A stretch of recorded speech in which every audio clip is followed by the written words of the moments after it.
Hello everyone, welcome back to our channel. आज हम लेके आए हैं जीएसटी की एक और वीडियो।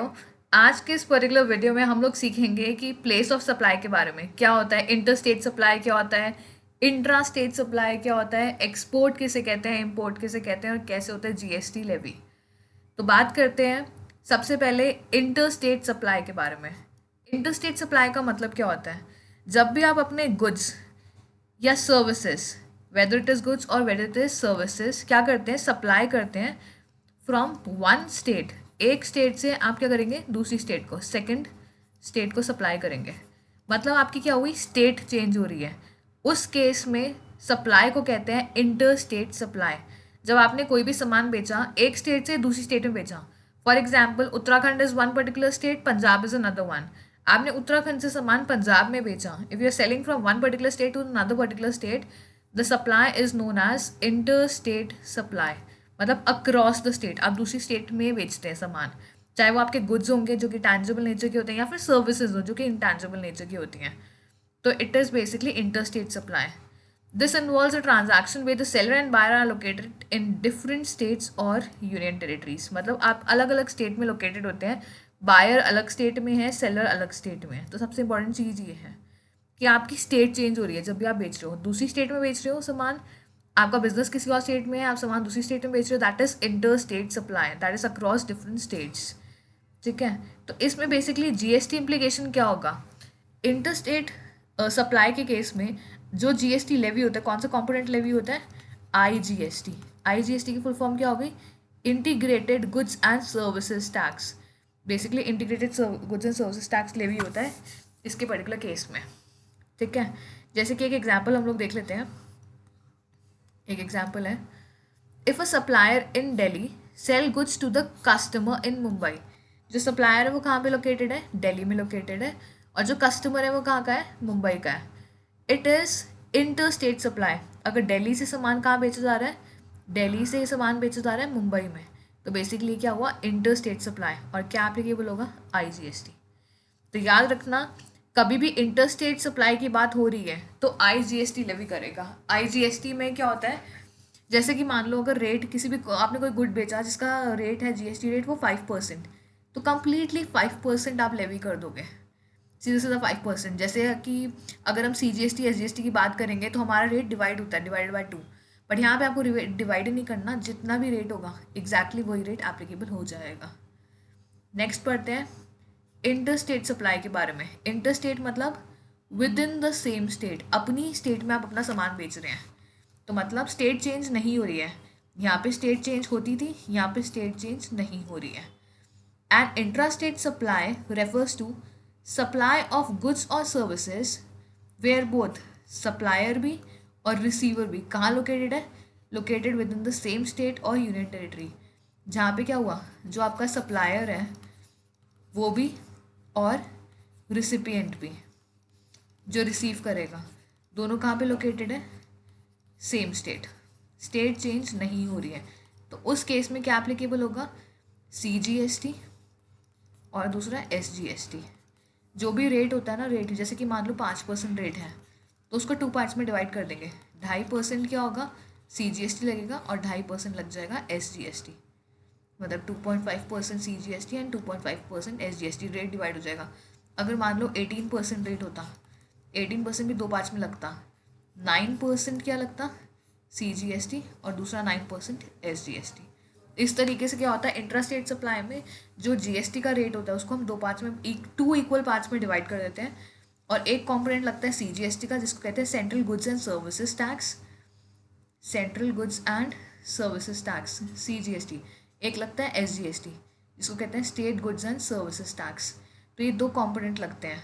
सीजीएसटी का जो भी पैसा होता है वो किसके पास जाता है? सीजीएसटी का पैसा सेंट्रल गवर्नमेंट के पास। वेरएस एसजीएसटी का पैसा किसके पास जाता है? स्टेट गवर्नमेंट के पास। तो सीजीएसटी का जितना ही पैसा होगा, जो भी रेवेन्यू होता है उनके लिए, जो टैक्स अमाउंट आप पे करते हैं, गवर्नमेंट के लिए रेवेन्यू होता है, तो किसके पास पावर होती है रखने की? सीजीएसटी की होती है सेंट्रल गवर्नमेंट के पास, और एसजीएसटी की होती है रिस्पेक्टिव स्टेट गवर्नमेंट। जहाँ पे जो सी स्टेट की है, जो सी स्टेट में ट्रांजैक्शन हुई है, उसी स्टेट की गवर्नमेंट के पास अथॉरिटी होती है उसके रेवेन्यू, एज अ रेवेन्यू रखने की। ठीक है। एक एग्जाम्पल लेते हैं अब इसी का ही।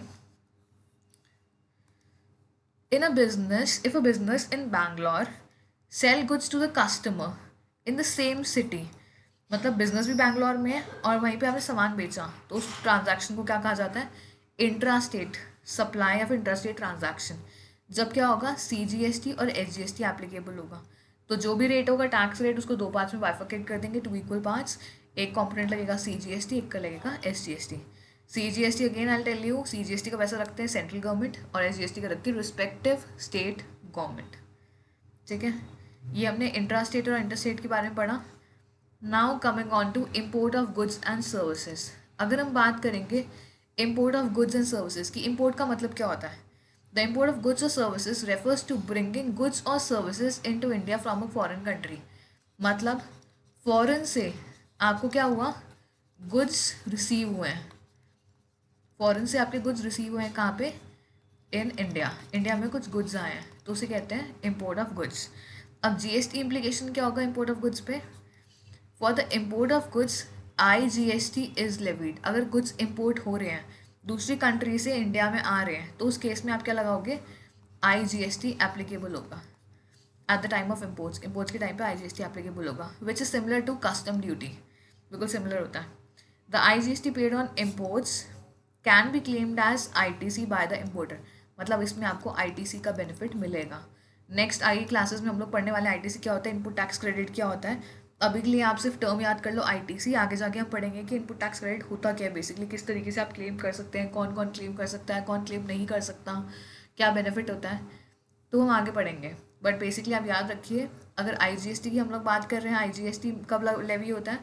IGST जो GST का कंपोनेंट है that is integrated goods and services tax, इसकी फुल फॉर्म है।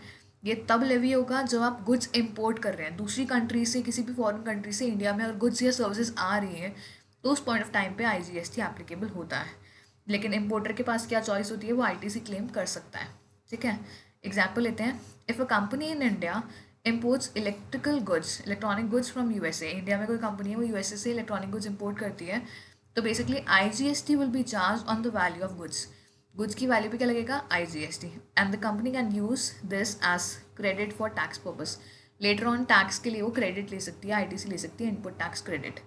तो जब भी आप फॉरेन से कोई भी गुड्स इंपोर्ट कर रहे हैं उस पॉइंट ऑफ टाइम पे यू हैव टू पे व्हाट? यू हैव टू पे द IGST। लेकिन आप उस पर क्या कर सकते हैं? क्रेडिट अवेल कर सकते हैं। किस तरीके से क्रेडिट अवेल करेंगे, क्या वो होता है, ये बेसिकली हम आगे सीखेंगे आगे के लेक्चर्स में। ठीक है, next is export. Export of goods and services. Export का मतलब क्या हुआ? एक्सपोर्ट, इम्पोर्ट तो मतलब क्या था? इम्पोर्ट मतलब दूसरी कंट्री से सामान मंगवाना। एक्सपोर्ट का मतलब क्या होता है? आप क्या कर रहे हो? सेंड कर रहे हो, क्या या तो गुड्स दे रहे हो या फिर आप सर्विसेज दे रहे हो। कहाँ दे रहे हो? इंडिया से किसी भी फॉरेन कंट्री को, इंडिया से फॉरेन कंट्री को आप या तो गुड्स दे रहे हो या तो सर्विसेज दे रहे हो। तो उस पर्पज़ के लिए क्या होगा, उसे कहते हैं एक्सपोर्ट। और बेसिकली GST इम्प्लीकेशन क्या होता है? Export are considered zero rated supply. इसको कहते हैं zero rated supply. Zero rated supply मतलब इसमें GST जो होता है वो चार्ज नहीं होता। No GST is charge on export of goods and services, ये याद रखना आप। एक्सपोर्ट पे कभी भी GST चार्ज नहीं होता, ये जीरो रेटेड सप्लाई का पार्ट होता है। लेकिन एक्सपोर्टर्स क्या कर सकते हैं? जो एक्सपोर्ट कर रहे हैं वो क्या क्लेम कर सकते हैं? Input tax credit. इनपुट्स पे, इनपुट्स मतलब जो उन्होंने परचेज करा होगा, जब उन्होंने इंपोर्ट करे होंगे उस पॉइंट ऑफ टाइम पे तो GST पे करा होगा, उनका वो क्लेम कर सकते हैं, क्रेडिट ले सकते हैं। अब ये कैसे करेंगे, क्लेम होता क्या है, ITC होता क्या है, बेसिकली वो आगे के लेक्चर्स में हम लोग सीखेंगे। बट अभी के लिए आप इतना याद कर रखिए, एक्सपोर्ट्स पे GST लेवल नहीं होगा, उसे जीरो रेटेड सप्लाई कहते हैं। लेकिन अगर आप इंपोर्ट कर रहे हो गुड्स, उसमें GST लेवी होगा। नेक्स्ट एक एग्जाम्पल की अगर हम बात करें, if a country in India export software services to clients in UK, no GST is charged on service, but the company can claim refunds on the taxes paid on imports used to provide the services. Basically यही है, अगर India में कोई company है export कर रही है क्या? सॉफ्टवेयर सर्विसेज किसी क्लाइंट को जो कि UK में है, तब तो वो GST चार्ज नहीं कर रही है अपनी सर्विसेज पे। लेकिन उस कंपनी के पास क्या है? चॉइस है, वो क्या क्लेम कर सकती है? रिफंड क्लेम कर सकती है। जो भी टैक्सेस उन्होंने इनपुट्स में पे करोगे सर्विस प्रोवाइड करते वक्त, तो उस पर वो क्लेम कर सकती है ITC। ठीक है, तो क्रक्स पे एक छोटे से हम की पॉइंट्स दोबारा से पढ़ लेते हैं। क्या है पॉइंट्स जो हमें याद करने की रिक्वायरमेंट है? एक है इंटरस्टेट सप्लाई। इंटरस्टेट सप्लाई पे क्या लेवी होता है? IGST। अगर हम इंटर स्टेट सप्लाई की बात करें, इंटर स्टेट मतलब दूसरी स्टेट में सामान बेचना। Next is intra state. Intra state में क्या एप्लीकेबल होगा? CGST और SGST। इंट्रा मतलब अपनी खुद की स्टेट के with in. Next is import. अगर इम्पोर्ट की बात करें, दूसरी कंट्री से अपनी कंट्री में सामान मंगवाना, उसमें क्या एप्लीकेबल होगा? IGST। And the fourth one is export. अगर हम एक्सपोर्ट की बात करें तो मतलब ये ज़ीरो रेटेड सप्लाई का पार्ट होता है, कोई भी GST इसमें एप्लीकेबल नहीं होगा, लेकिन रिफंड्स अब एप्लीकेबल होते हैं। फॉर इनपुट टैक्स क्रेडिट आप क्रेडिट क्लेम कर सकते हो। So that's it for today. हमने आज क्या पढ़ा है? Inter state, intra state, import and export के बारे में हम लोगों ने पढ़ा है।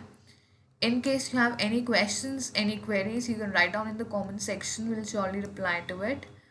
You can see the other videos also of GST. We have uploaded in the playlist. Do check out our playlist. We'll be coming up with other videos also. So that's it. Bye bye. See you in the next video.